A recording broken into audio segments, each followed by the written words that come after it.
ಈಶ್ವರನ ತೀರ್ಮಾನದಿಂದ ಯಾವತ್ತೂ ಸಿಟ್ಟಾಗುವುದು ಬೇಡ. ಯಾಕೆಂದರೆ ಮೇಲೆ ಇರುವವನು ಯಾವುದು ನಿಮಗೆ ಇಷ್ಟವಾಗುವುದಿಲ್ಲ ಅದನ್ನು ಮಾಡುವುದಿಲ್ಲ, ಆದರೆ ನಿಮಗೆ ಒಳ್ಳೆಯದಾಗುವುದನ್ನು ಮಾಡುತ್ತಾನೆ. ಸಣ್ಣದಾದ ಕತೆ. ಸೇಲ್ಸ್ ಮ್ಯಾನ್ ಇದು. 2.5 ವರ್ಷದಿಂದ ಒಂದೇ ಕಂಪನಿಯಲ್ಲಿ ಕೆಲಸ ಮಾಡುತ್ತಿದ್ದ. ಅವನು ಪ್ರತಿಯೊಂದು ವಿಷಯಕ್ಕೂ ಮೇಲೆ ಇರುವವನಿಗೆ ಧನ್ಯವಾದ ಹೇಳುತ್ತಿದ್ದ. ಅವನಿಗೆ ಅನಿಸುತ್ತಿತ್ತು ಅವನಿಗೆ ಜಾಬ್ ಸಿಕ್ಕಿತು, ಅದೆಲ್ಲವೂ ಮೇಲೆ ಇರುವವನ ಕೃಪೆಯಿಂದ ದೊರಕಿತು. ಪ್ರತಿಯೊಂದು ಗಳಿಗೆ, ಪ್ರತಿಯೊಂದು ಕ್ಷಣ ಮೇಲೆ ಇರುವವನಿಗೆ ಧನ್ಯವಾದ ಹೇಳುತ್ತಿದ್ದ. ಮನೆಯಿಂದ ಹೊರಡುವಾಗ ಮೇಲೆ ಇರುವವನಿಗೆ ಪ್ರಣಾಮ ಮಾಡಿ ವಾಪಸ್ ತಲುಪಿದಾಗ ಕೂಡ ಪ್ರಣಾಮ ಮಾಡುತ್ತಿದ್ದ. ಪ್ರತಿಯೊಂದು ಮೇಲೆ ಇರುವವನ ಕೃಪೆಯಿಂದ ದೊರಕಿದೆ ಎಂದು ನೆನೆಸಿಕೊಳ್ಳುತ್ತಿದ್ದ. 2.5 ವರ್ಷದಿಂದ ಒಂದೇ ಕಂಪನಿಯಲ್ಲಿ ಕೆಲಸ ಮಾಡುತ್ತಿದ್ದ. ಸ್ಯಾಲರಿ ಹೆಚ್ಚಾಗಲಿಲ್ಲ. ಯೋಚಿಸುತ್ತಿದ್ದ, ಎಲ್ಲಿಯಾದರೂ ಬೇರೆ ಕಂಪನಿಯಲ್ಲಿ ಕೆಲಸ ಸಿಕ್ಕರೆ ಒಳ್ಳೆಯದು. ಅವನಿಗೆ ಎಲ್ಲಿಂದಲೋ ತಿಳಿಯಿತು ಒಂದು ಕಂಪನಿಯಲ್ಲಿ ಜಾಬ್ ಇದೆ ಮತ್ತು ಅಲ್ಲಿಂದ ಒಬ್ಬ ವ್ಯಕ್ತಿಯಿಂದ ಅವನಿಗೆ ಕಾಲ್ ಬಂತು. ಫೈನಲ್ ಇಂಟರ್ವ್ಯೂಗಾಗಿ ನಿಮಗೆ ಕಾಲ್ ಮಾಡುತ್ತೇನೆ. ಡೇಟ್ ತಿಳಿಸಿದ, ಟೈಮ್ ಹೇಳಲಿಲ್ಲ. ನಿಮಗೆ ಕಾಲ್ ಮಾಡುತ್ತೇನೆ ಎಂದು ಹೇಳಿದ. ಟೈಮ್ ತಿಳಿದಿರಲಿಲ್ಲ, ಕಾಲ್ ಬರೋದು ತಾರೀಕು ತಿಳಿದಿತ್ತು. ಮಾರನೇ ದಿನ ಇಂಟರ್ವ್ಯೂಗಾಗಿ ಕಾಲ್ ಬರುವುದರಲ್ಲಿತ್ತು. ಎಕ್ಸೈಟೆಡ್ ಆಗಿದ್ದ. ಈ ಕಂಪನಿಯಿಂದ ಹೊರ ನಡೆದರೆ ಸಾಕು. ಅವನು ಸ್ವಲ್ಪ ಬೇಗನೆ ಅಲಾರಂನ ಟೈಮ್ ಸೆಟ್ ಮಾಡಿಟ್ಟ. ಬೆಳಿಗ್ಗೆಗಾಗಿ ಬೇಗ ಎದ್ದೇಳುತ್ತೇನೆ, ತಯಾರಾಗಿ ಇಂಟರ್ವ್ಯೂಗೆ ಹೋಗುತ್ತೇನೆ. ತನ್ನ ಮನಸ್ಸಿನಲ್ಲಿ ಯೋಚಿಸುತ್ತಿದ್ದ, ಯಾವ ಸವಾಲು ಕೇಳಬಹುದು, ಹೇಗೆ ಜವಾಬು ಕೊಡಬೇಕು, ಇದೆಲ್ಲವನ್ನು. ಆದರೆ ಮಾರನೇ ದಿನ ಬೆಳಿಗ್ಗೆ ಎಚ್ಚರಿಕೆ ಆಯಿತು. ಸಮಯ 7:30 ಗಂಟೆ ಆಗಿತ್ತು. ಅವನು ಬೆಳಿಗ್ಗೆ 5 ಗಂಟೆಗೆ ಅಲಾರಾಂ ಇಟ್ಟಿದ್ದ. ಅಲಾರಾಂ ಬಾರಿಸಿದ್ದು ಅವನಿಗೆ ತಿಳಿಯಲೇ ಇಲ್ಲ. ಅವನಿಗೆ ತಡವಾಗುತ್ತಿತ್ತು, ಸಿಟ್ಟು ಬರುತ್ತಿತ್ತು. ಹೇಳಲಾರಂಭಿಸಿದ, ಗೊತ್ತೇ ಆಗಲಿಲ್ಲ ಯಾವಾಗ ಅಲಾರಾಂ ಬಾರಿಸಿತು. ಓಡೋಡುತ್ತಾ ಬೇಗನೆ ತಯಾರಿ ಮಾಡಿದ. ಬಿಲ್ಡಿಂಗ್ನ ಕೆಳಗೆ ತಲುಪಿದ. ಬೈಕ್ ಸ್ಟಾರ್ಟ್ ಮಾಡಿದ, ಆದರೆ ಬೈಕ್ ಸ್ಟಾರ್ಟ್ ಆಗುತ್ತಿರಲಿಲ್ಲ. ಬೈಕ್ ಹಾಳಾಯಿತು. ಕೋಪದಿಂದ ಬೈಕನ್ನು ಅಲ್ಲಿಯೇ ನಿಲ್ಲಿಸಿದ. ರಸ್ತೆಯಲ್ಲಿ ಹೊರಟ. ಆಟೋ ಹುಡುಕಿದ. ಸ್ವಲ್ಪ ಸಮಯದ ನಂತರ ಅವನಿಗೊಂದು ಆಟೋ ಸಿಕ್ಕಿತು. ಆಫೀಸ್ ತಲುಪಿದಾಗ ಲೇಟ್ ಆಯಿತು. ಬಾಸ್ನಿಂದ ಬೈಸಿಕೊಂಡ. ಅವನು ತುಂಬ ಸಿಟ್ಟಿನಿಂದ ಇದ್ದ. ಕೆಲಸ ಮಾಡುತ್ತಿದ್ದ. ಎಕ್ಸೈಟ್ಮೆಂಟ್ನಲ್ಲಿದ್ದ. ಕಾಲ್ ಬರಲಿ, ಈ ಕಂಪನಿಯಿಂದ ಕೈ ತೊಳೆದು ಬಿಡುತ್ತೇನೆ, ಬೇರೆ ಕಡೆ ಕೆಲಸ ಮಾಡುತ್ತೇನೆ. ಲಂಚ್ ಸಮಯ ಆಯಿತು. ಕಾಲ್ ಬರಲಿಲ್ಲ.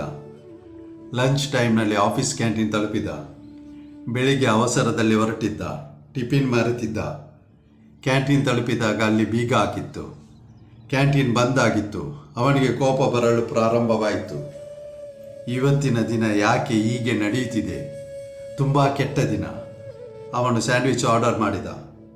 ಕೆಟ್ಟದಾದ ಸ್ಯಾಂಡ್ವಿಚ್ ಬಂತು. ಅರ್ಧ ತಿಂದ, ಉಳಿದುದನ್ನು ಬಿಸಾಡಿದ. ಯೋಚಿಸುತ್ತಿದ್ದ, ಮೇಲೆ ಇರುವವನು ಏನು ಮಾಡುತ್ತಿದ್ದಾನೆ? ಸರಿಯಾಗಿ ತಿನ್ನಲು ಸಹ ಸಿಗಲಿಲ್ಲ. ಸಂಜೆ ಸುಮಾರು 5:30 ಗಂಟೆಗೆ ಅವನಿಗೆ ಕಾಲ್ ಬಂತು. ಅದೇ ಜಾಬ್ಗಾಗಿ. ಅವನು ಹುಡುಕುತ್ತಿದ್ದ ಕೆಲಸದ ಕಡೆಯಿಂದ. ಎಕ್ಸೈಟೆಡ್ ಆಗಿದ್ದ. ಇಂಟರ್ವ್ಯೂನಲ್ಲಿ ಸವಾಲು ಕೇಳುತ್ತಿದ್ದರು. ಮಾತು ನಡೆಯುತ್ತಿತ್ತು. ಮಧ್ಯದಲ್ಲಿ ಅಚಾನಕ್ಕಾಗಿ ಫೋನ್ ಡಿಸ್ಕನೆಕ್ಟ್ ಆಯಿತು. ಅವನು ತನ್ನ ಫೋನ್ ನೋಡಿದ. ಫೋನ್ ಡೆಡ್ ಆಗಿತ್ತು, ಬಂದಾಗಿತ್ತು. ಅವನಿಗೆ ತುಂಬ ಸಿಟ್ಟು ಬರುತ್ತಿತ್ತು. ಫೋನ್ ಕೂಡ ಈಗಲೇ ಹಾಳಾಗಬೇಕಾ? ಫೈನಲಿ ದಿನ ಮುಗಿಯಿತು. ಮನೆಗೆ ಹೋಗುತ್ತಿದ್ದ. ಯೋಚಿಸುತ್ತಿದ್ದ, ರೆಸ್ಟ್ ಮಾಡುತ್ತೇನೆ, ಇಡೀ ದಿನ ನನ್ನ ತಲೆ ನೋಯುತ್ತಿದೆ. ಮನೆ ತಲುಪಿದ. ಊಟ ಮಾಡಿ ಹಾಸಿಗೆ ತಲುಪಿದ. ಕರೆಂಟ್ ಹೋಯಿತು. ಈಗ ಅವನ ಕೋಪದ ಪರಮಾವಧಿ ಹೆಚ್ಚಾಯಿತು. ಭಗವಂತನನ್ನು ನಾನು ಇಷ್ಟೊಂದು ಹಚ್ಚಿಕೊಂಡಿದ್ದೇನೆ, ಬಯಸುತ್ತೇನೆ, ಏನು ಮಾಡುತ್ತಿದ್ದಾನೆ? ಕೋಪದಲ್ಲಿ ತಿಳಿಯಲಿಲ್ಲ ಅವನಿಗೆ.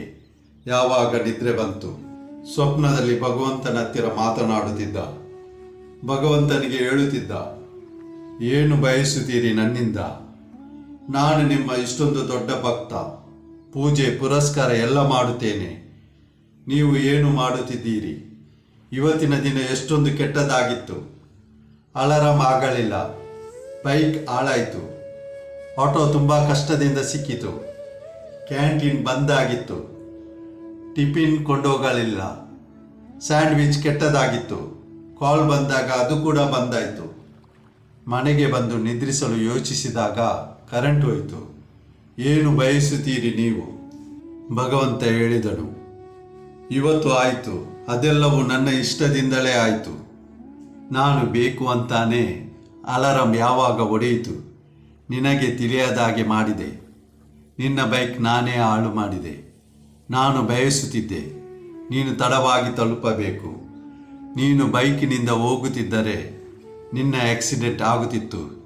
ಇವತ್ತು ನಿನ್ನ ಆಕ್ಸಿಡೆಂಟ್ ಬರೆದಿತ್ತು. ಒಳ್ಳೆಯದಾಯಿತು, ಕ್ಯಾಂಟೀನು ಬಂದಾಗಿತ್ತು. ಅಲ್ಲಿನ ತಿಂಡಿ ತಿನಿಸುಗಳು ಹಾಳಾಗಿದ್ದವು. ನಿನ್ನನ್ನು ರೋಗ ಪೀಡಿತನಾಗಿ ಮಾಡುತ್ತಿದ್ದವು. ಮತ್ತು ಕಾಲ್ ಬಂದಿತ್ತಲ್ಲ, ಅದರಿಂದಾಗಿ ನೀನು ತುಂಬ ಸಂಕಟ ಪಡುತ್ತಿದ್ದಿ. ನಿನ್ನ ಮಾತು ನಡೆಯಲಿಲ್ಲ. ಅವನು ನಂಬರ್ 1 ವಂಚಕ. ಕೆಲಸದ ಹೆಸರಿನಲ್ಲಿ ನಿನಗೆ ದ್ರೋಹ ಮಾಡಲು ಯೋಚಿಸಿದನು. ನಿನ್ನ ಫೋನ್ ನಾನು ಬಂದ್ ಮಾಡಿದ್ದೆ. ಮತ್ತು ಇವತ್ತು ಕರೆಂಟ್ ಹೊರಟು ಹೋಯಿತು. ಇವತ್ತು ಕರೆಂಟ್ ಬಂದಿದ್ದರೆ ನಿನ್ನ ಮನೆ ಶಾರ್ಟ್ ಸರ್ಕ್ಯೂಟ್ನಿಂದಾಗಿ ಬೆಂಕಿ ಹತ್ತಿಕೊಳ್ಳುತ್ತಿತ್ತು. ನೀನು ನನ್ನ ದೊಡ್ಡ ಭಕ್ತನಲ್ಲವೇ? ನಿನಗೆ ತಿಳಿಸುತ್ತಿದ್ದೇನೆ. ಎಲ್ಲರಿಗೆ ನಾನು ಹೇಳುವುದಿಲ್ಲ, ನೆನಪಿನಲ್ಲಿಡು. ನನ್ನ ಮೇಲೆ ಭರವಸೆ ಮಾಡುತ್ತೀಯಾದರೆ ಭರವಸೆ ಮಾಡ್ತಾ ಇರು. ಜೀವನದಲ್ಲಿ ಯಾವಾಗಲಾದರೂ ನಿನಗೆ ಕೆಟ್ಟದ್ದು ಆಗಲು ಬಿಡಲಾರೆ. ಅಚಾನಕ್ಕಾಗಿ ನಿದ್ರೆಯಿಂದ ಅವನ ಕಣ್ಣು ತೆರೆಯಿತು. ಮೇಲೆ ಇರುವವನಿಗೆ ಮತ್ತೆ ಥ್ಯಾಂಕ್ ಯು ಮಾಡಲಾರಂಭಿಸಿದ. ಲೈಫ್ನಲ್ಲಿ ಕೆಲವು ಸಲ ಅನಿಸುತ್ತದೆ, ನಮಗೆ ಕೆಟ್ಟದ್ದು ಆಗುತ್ತಿದೆ, ಕೆಟ್ಟದ್ದು ಆಗಿದೆ, ಹೀಗೆ ನಡೆಯಬಾರದಿತ್ತು. ನಾವು ಹಿಂತಿರುಗಿ ನೋಡಿದರೆ ಕೆಲವು ವರ್ಷಗಳಲ್ಲಿ ಆದುದೆಲ್ಲವೂ ಒಳ್ಳೆಯದಕ್ಕೆ, ನಮ್ಮ ಲಾಭಕ್ಕೆ ಆಗಿದೆ. ಪ್ರತಿಯೊಂದು ಗಳಿಗೆ ಮೇಲೆ ಇರುವವನಿಗೆ ಧನ್ಯವಾದಗಳನ್ನು ಹೇಳುತ್ತಾ ಸಾಗೋಣ. ಈ ಕಥೆಯಿಂದ ತಿಳಿಸಲು ಬಯಸುತ್ತೇನೆ. ನಾನು ಶುರುವಿನಲ್ಲಿ ಹೇಳಿದ್ದೆ, ಮೇಲೆ ಇರುತ್ತಾನೆ ಅವನು, ಅದನ್ನು ಮಾಡುವುದಿಲ್ಲ. ಯಾವುದು ನಮಗೆ ಒಳ್ಳೆಯದು ಅನಿಸುತ್ತದೆ ಅದನ್ನು ಮಾಡುತ್ತಾನೆ. ಯಾವುದು ನಮಗೆ ಒಳ್ಳೆಯದು ಆಗುತ್ತದೆ.